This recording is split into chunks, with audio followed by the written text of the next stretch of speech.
Bonjour à toutes et à tous. Donc, je me permets de vous accueillir. Je suis Thierry Courtine, le chef de service recherche-innovation au ministère de la Transition écologique, organisateur de cet événement avec Thomas Cotinet qui est dans mes équipes. Et je vous invite à une table ronde qui est une table ronde un peu particulière puisqu'elle va se conclure avec des signatures.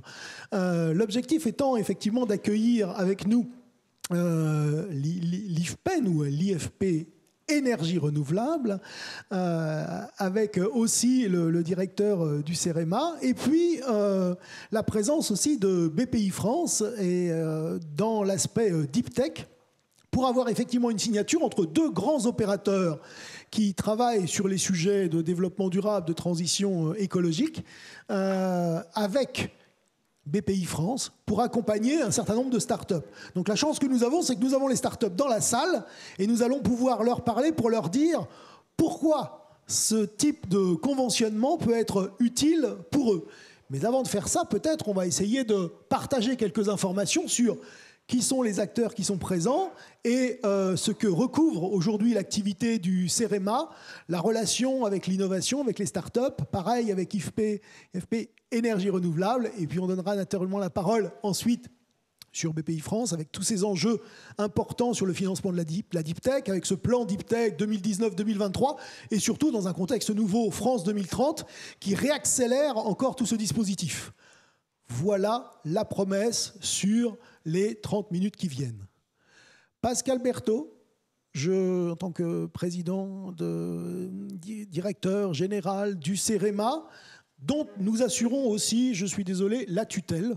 Donc je connais bien l'opérateur, mais j'aimerais qu'il soit plus connu auprès des différentes startups, avec une représentation territoriale très importante et un accompagnement des collectivités locales sur la transition écologique, un enjeu majeur. Merci. Merci Thierry. Effectivement, moi je veux dire que je suis particulièrement heureux d'être là aujourd'hui parce que le CEREMA, évidemment, c'est une vieille maison, c'est l'héritier de l'ensemble des services techniques du ministère de l'écologie. Donc évidemment, on a un historique assez fort vers des métiers plutôt de base dans le BTP, etc. Et c'est vrai que je trouve que d'être aujourd'hui ici avec toutes ces startups, c'est vraiment très très rafraîchissant pour nous. Alors ceci dit, on a une vieille maison, mais on a justement une vieille maison qui a la prétention d'évoluer fortement, d'avoir déjà évolué fortement et de continuer, avec pour nous un enjeu qui est d'opérer une triple transition, à la fois sur le fond des sujets qu'on traite avec un fil directeur qui est l'adaptation au changement climatique, s'occuper du bâtiment, des travaux publics, des questions de rivières. Oui, mais évidemment avec ce fil conducteur qui est permanent. Une deuxième transition très forte, c'est qu'évidemment, nous étions des services de l'État avant qu'on crée cet établissement public. Donc, il y avait une habitude assez forte de travailler pour l'État et pour autant, les sujets sur lesquels on travaille, ceux que j'ai cités, concernent aussi bien l'État que les collectivités et puis que les entreprises. Et donc, c'est un enjeu majeur pour nous, finalement, que toute l'expertise, tout le savoir-faire du CEREMA puisse bénéficier à l'ensemble de la collectivité nationale et notamment aux entreprises. Et puis enfin, je dirais, comme tout le monde, on a une transition numérique particulièrement forte à faire et ça nous a amené, évidemment, avec ces trois axes assez forts d'évolution, à impulser deux démarches assez fortes.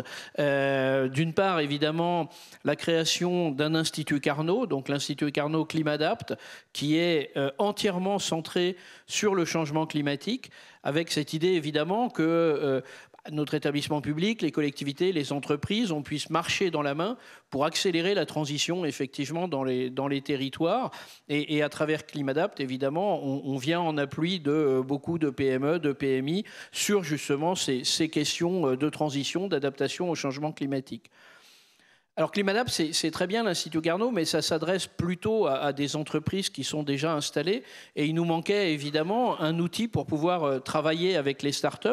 On l'a créé il y a 1 an, d'ailleurs on l'avait annoncé ici au précédent meet-up.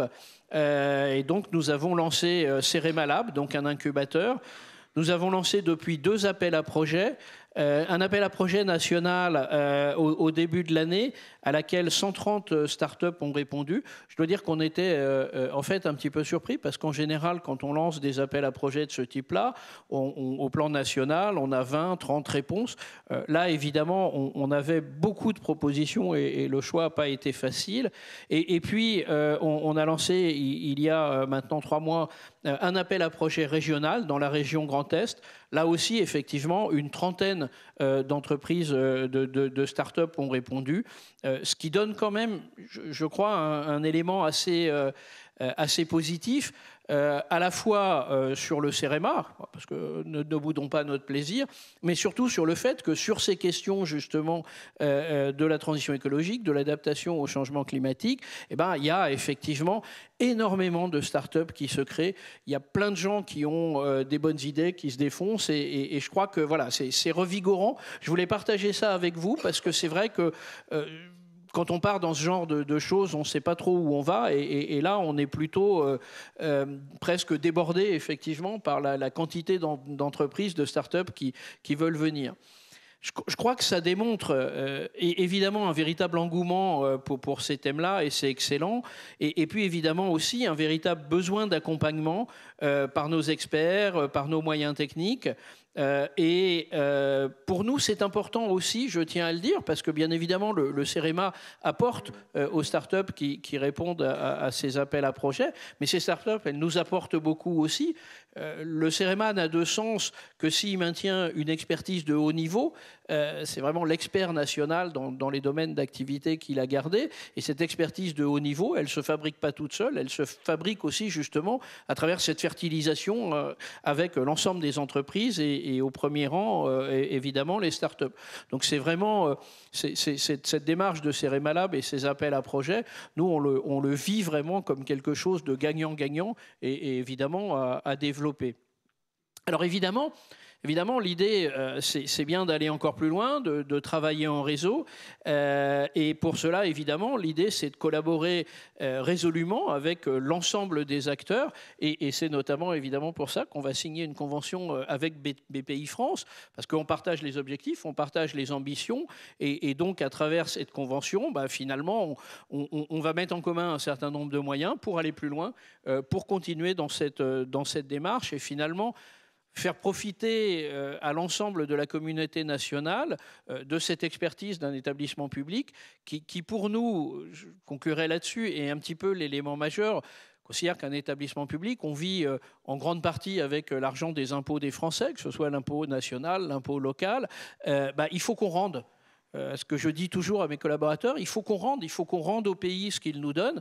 Et ça passe bien sûr par un travail classique pour un établissement public avec l'État et les collectivités, mais aussi un travail direct avec les entreprises. Et c'est tout le sens, évidemment, de la convention qu'on va signer. Merci Pascal.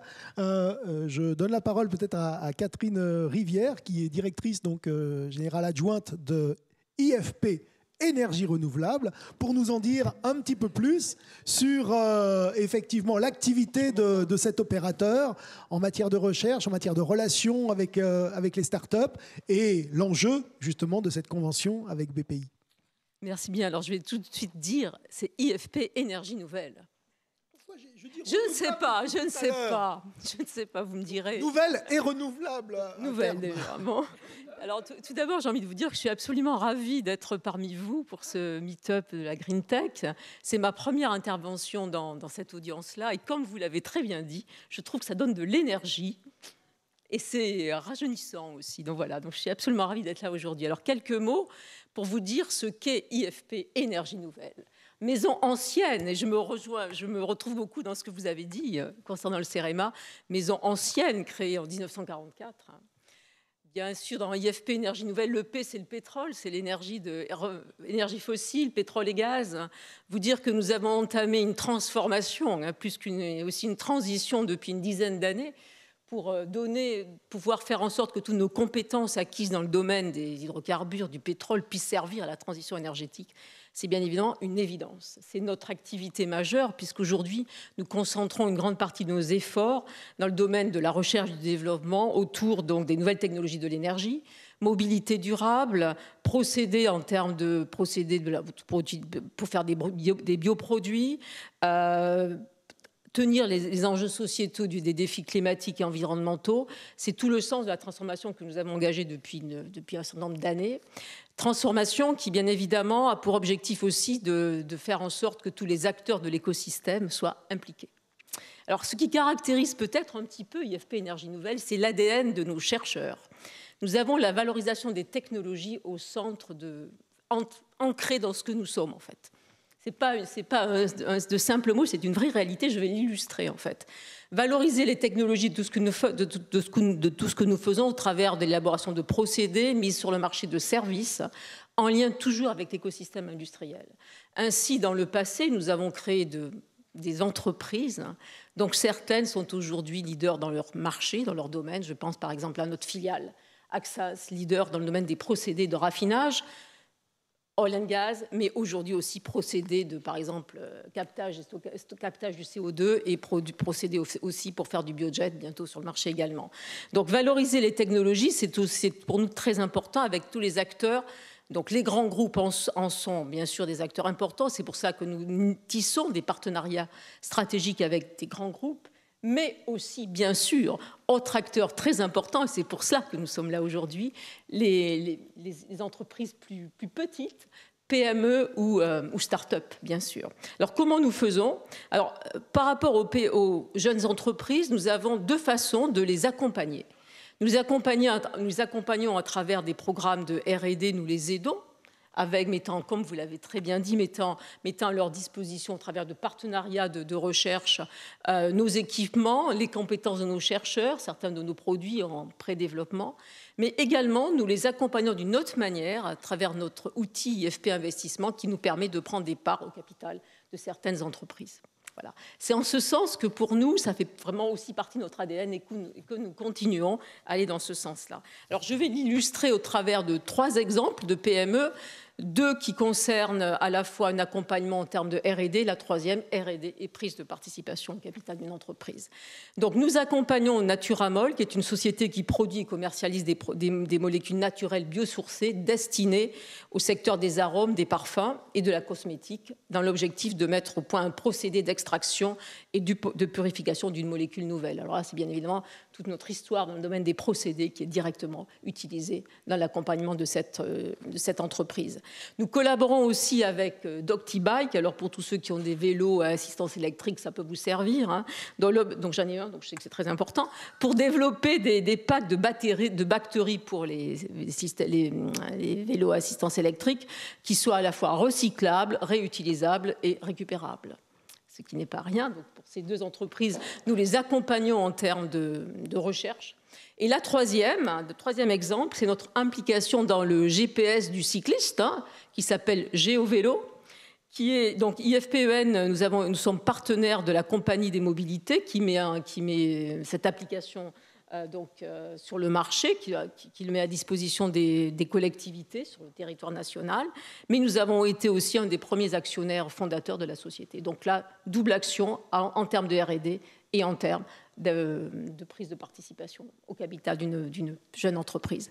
Voilà, donc j'espère vous avoir démontré à travers ces exemples que pour nous, ça fait partie de notre ADN, au début les grands groupes, et de continuer à être un acteur clé pour faire en sorte que ce que nous faisons puisse servir aux produits de demain, en lien bien sûr avec cette double transition climatique et environnementale que nous vivons tous et qui est pour nous au cœur de notre transformation.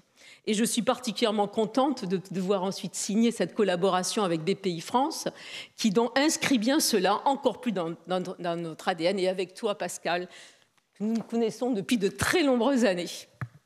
Voilà, merci beaucoup. Effectivement, sur donc deux opérateurs ouverts sur la relation avec les startups et naturellement souhaitant collaborer plus fortement avec BPI France et avec Pascale Ribon, directrice Deep Tech, innovation de rupture, Deep Tech, Green Tech, un enjeu majeur d'accélération dans les années à venir. Tout à fait. Alors, oui, ça marche. Alors, Moi, je suis particulièrement contente de signer aujourd'hui ce partenariat parce que à la fois Catherine et Pascal, nous nous connaissons depuis de longues années. Et puis cette maison, la maison de la transition énergétique, qui a pris plein de noms différents au fur et à mesure des années, est ma première maison. Donc ça restera toujours, c'est comme les premiers amours, hein, ça restera toujours quelque chose d'important au fond de mon cœur. Voilà, donc BPI France, on en a parlé lors de la précédente table ronde. BPI France, c'est le bras armé de l'État pour financer l'innovation au sein des entreprises et pour mettre de l'argent lorsque le marché est en manque de moyens et que les entreprises ont besoin de recourir à ces moyens pour se développer. On l'a vu pendant la crise sanitaire où BPI France a été largement à la manœuvre. Donc c'est aussi un acteur très engagé sur le secteur de l'innovation et particulièrement ces dernières années puisque on voit BPI France avant la crise sanitaire c'était moins de 2 milliards d'aides à l'innovation par an. Là, on est passé, cette année, on sera à 3,5 milliards quasiment. Et dans les années à venir, on va passer à 6 milliards de soutien aux entreprises innovantes. Donc, on voit cette dynamique qui est largement engagée pour soutenir l'ensemble des entreprises. Alors, depuis 2 ans, on a lancé le plan Deep Tech. Le plan Deep Tech, c'est une dynamique qu'a lancé l'État 2018-2019. La volonté, c'était de mettre l'accélérateur sur la mobilisation des technologies de rupture qui émergent dans les laboratoires, on en parlait précédemment, et d'aider leur transfert dans le monde socio-économique via la création de start-up. La France est traditionnellement très engagée sur la collaboration avec les grandes entreprises dans le cadre de grands plans de R&D et on a de très belles réussites en ce sens. Mais on voit que se développer une deuxième façon d'agir qui est très liée aussi au monde dans lequel on est et à la volonté d'impact des acteurs donc qui est cette dynamique de création de start-up dont on voit qu'elle monte en puissance de façon très très forte depuis un certain nombre d'années, qui est d'abord montée en puissance grâce à l'écosystème French Tech, et en particulier avec l'industrie du capital risque qui s'est fortement développée en France à partir des années 2010. Là, aujourd'hui, on a des moyens qui sont très très importants à mobiliser pour l'accompagnement de start-up et tout particulièrement pour l'accompagnement des start-up qui embarquent des technologies de rupture. L'ambition qu'on a, c'est une ambition qui est très très forte au travers du plan Deep Tech. Cette ambition, c'est de créer 500 startups Deep Tech par an. Aujourd'hui, on est plutôt de l'ordre de 200. Et donc, vous voyez que la dynamique est très très forte et elle est encore renforcée dans le cadre du plan France 2030 avec un objectif d'avoir une moitié des moyens qui soient dédiés aux startups, moitié pour les efforts d'innovation dans les grands groupes, moitié pour accompagner les startups, et avec une ambition aussi de ressourcer le tissu industriel français via la création de startups avec l'objectif affiché de 100 startups industrielles, 100 sites nouveaux par an. Donc des ambitions qui sont très très fortes, mais qui sont portées là aussi par des moyens très forts. Alors, ces moyens, dès le démarrage du plan Deep Tech, il y a eu beaucoup de moyens mobilisés, 3 milliards pour accompagner les startups en financement et en investissement. Et dans ce cadre-là, il nous a semblé vraiment important de pouvoir travailler avec l'ensemble de l'écosystème. Et donc, c'est comme ça qu'on a commencé à aller dialoguer et à voir comment on pouvait tirer dans le même sens entre nous, BPI France, qui finançons et qui accompagnons les entreprises à partir du moment où elles sont créées, et des organismes qui sont au démarrage de la start-up, qui soit sont dans une logique de transfert de technologie, soit dans une logique d'accompagnement des entreprises. Et les startups Deep Tech, peut-être à la différence des startups de la French Tech numérique, elles sont beaucoup sur les territoires. Et dans le cadre du plan climat aussi de Bpifrance, on cherche à pousser les startups qui vont pouvoir avoir un impact positif sur le développement des territoires, sur les sujets de biodiversité, sur les sujets de lutte contre le réchauffement climatique, sur les sujets à impact sur les transports et autres. Et donc, cette logique de collaboration avec le CEREMA, elle nous est apparue particulièrement pertinente. Et on s'est dit qu'on pouvait effectivement développer un certain nombre de projets ensemble pour que ces entreprises qui étaient accompagnées, peut-être qui vont sortir des projets du CEREMA, on espère qu'il y en aura aussi, mais aussi qui seront accompagnés, on puisse les accompagner ensemble et participer finalement à partager des modalités d'accompagnement. Et puis, sur la partie énergie, c'est un volet important. On voit que la moitié de nos entreprises Green Tech, et on cherche à augmenter la quantité d'entreprises Deep Tech, Green Tech, la moitié concerne les secteurs de l'énergie. Et dans ce cadre-là, ça paraissait aussi particulièrement intéressant de travailler ensemble. On est convaincu que sur le sujet de l'énergie, il y a des enjeux technologiques. On n'est pas les seuls d'ailleurs à le dire.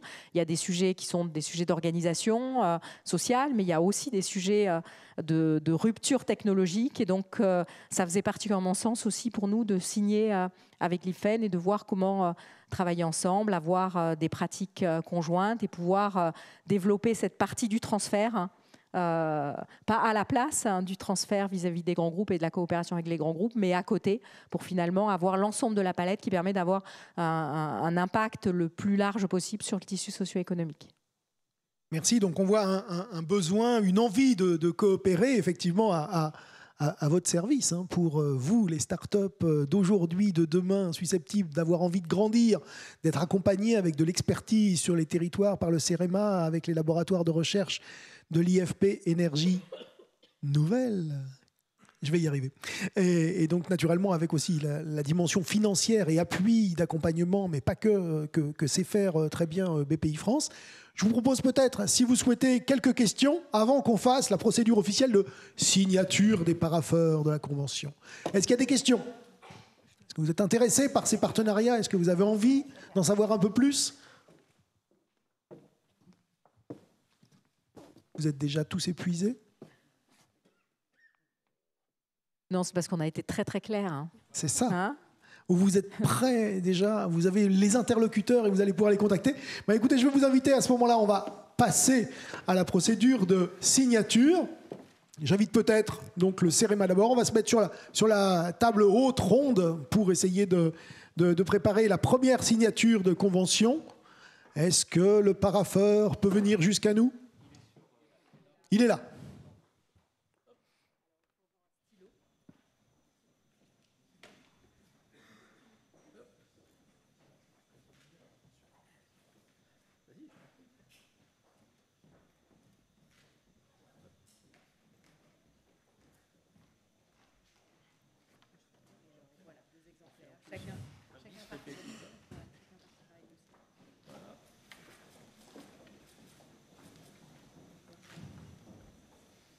Merci. Voilà une première convention signée. Ah, peut-être on va ouvrir le...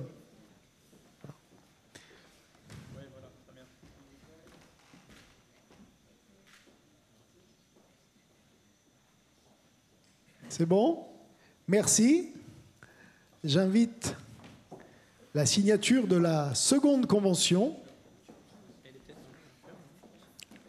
Le second parapheur. Oui. Le Kakemono IFP.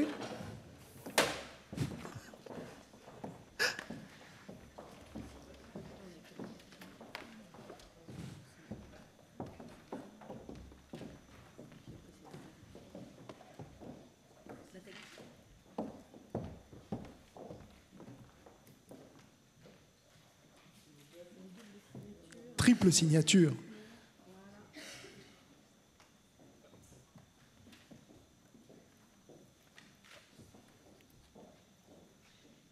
Et alors, la pause avec la convention.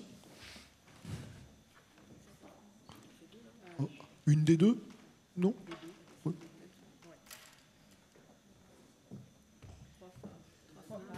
Ah, fantastique. Bravo. Attention, le photographe officiel.